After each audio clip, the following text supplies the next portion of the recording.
Hi, welcome to फिनैन। तो आज हम डिस्कस करेंगे कि how F I Is works in the market, that is जो फाइनेंशियल इंस्टीट्यूशंस होते हैं फॉरेन के, how they operate in to the world markets और किस तरीके से उनका जो पूरा मैकेनिज्म है वो पूरा वर्क करता है।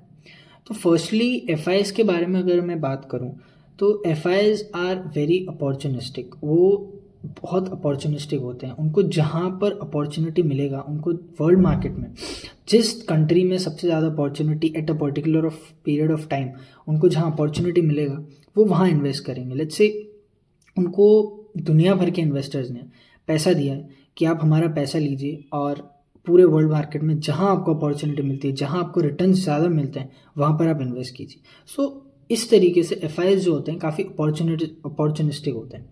One more thing about F I is कि जो एफ आई होते हैं उनका हमेशा से एक हर्डल रेट होता है। Like hurdle rate, let's say एक एग्जांपल लेते हैं कि लेट्स सपोज आपके पास एक प्रॉपर्टी है, आपके पास एक रियल एस्टेट प्रॉपर्टी है और उसका सालाना रेंटल यील्ड समथिंग अराउंड 5% है, ग्रॉस यील्ड मैं बात कर रहा हूँ। एंड उसका जो सालाना कैपिटल अप्रिसिएशन है वो 8% हुआ। तो उसका ओवरऑल आपका जो रिटर्न हुआ, ओवरऑल आपका जो 5% आपका रेंटल यील्ड और 8% आपका कैपिटल अप्रिसिएशन, तो आपका मिला के जो ओवरऑल रिटर्न हुआ वो 13% हुआ। और अब आपको यदि किसी और इन्वेस्टमेंट में अपॉर्चुनिटी ढूंढनी है तो आप ये ऐसा ही इन्वेस्टमेंट ढूंढेंगे जिसपे आपको 13% से ज़्यादा रिटर्न मिल रहे हो। आप ऐसा इन्वेस्टमेंट नहीं ढूंढेंगे जिसके अंदर आपको 13% से कम रिटर्न मिल रहे हो, तो वो आपके लिए एक वायबल इन्वेस्टमेंट नहीं होगा। 13% का जो ये रेट है, तो ये आपका एक हर्डल रेट हुआ कि आपको इतना तो रिटर्न मिलना ही चाहिए किसी नेक्स्ट इन्वेस्टमेंट के लिए।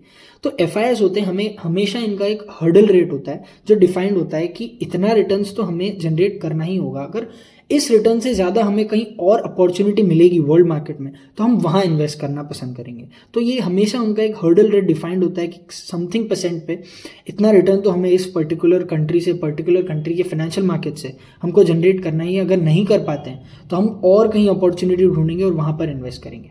और ज़्यादा करके जो एफ आई आईज होते हैं वो हमेशा शॉर्ट टर्म बेसिस पर ही किसी भी कंट्री में इन्वेस्ट करते हैं। जैसे कि करंटली अगर हम मार्केट की सिचुएशन भी देखें तो लास्ट अक्टूबर से एफ आई आईज ने बहुत भारी लेवल पे सेलिंग करी है।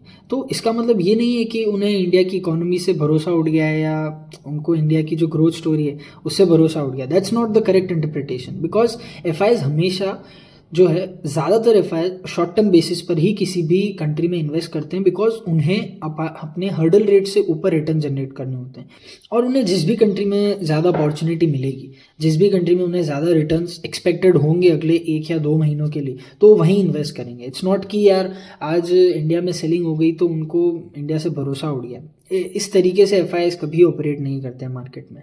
सो ये था मेरा analysis on how F I work in the market. So, thank you.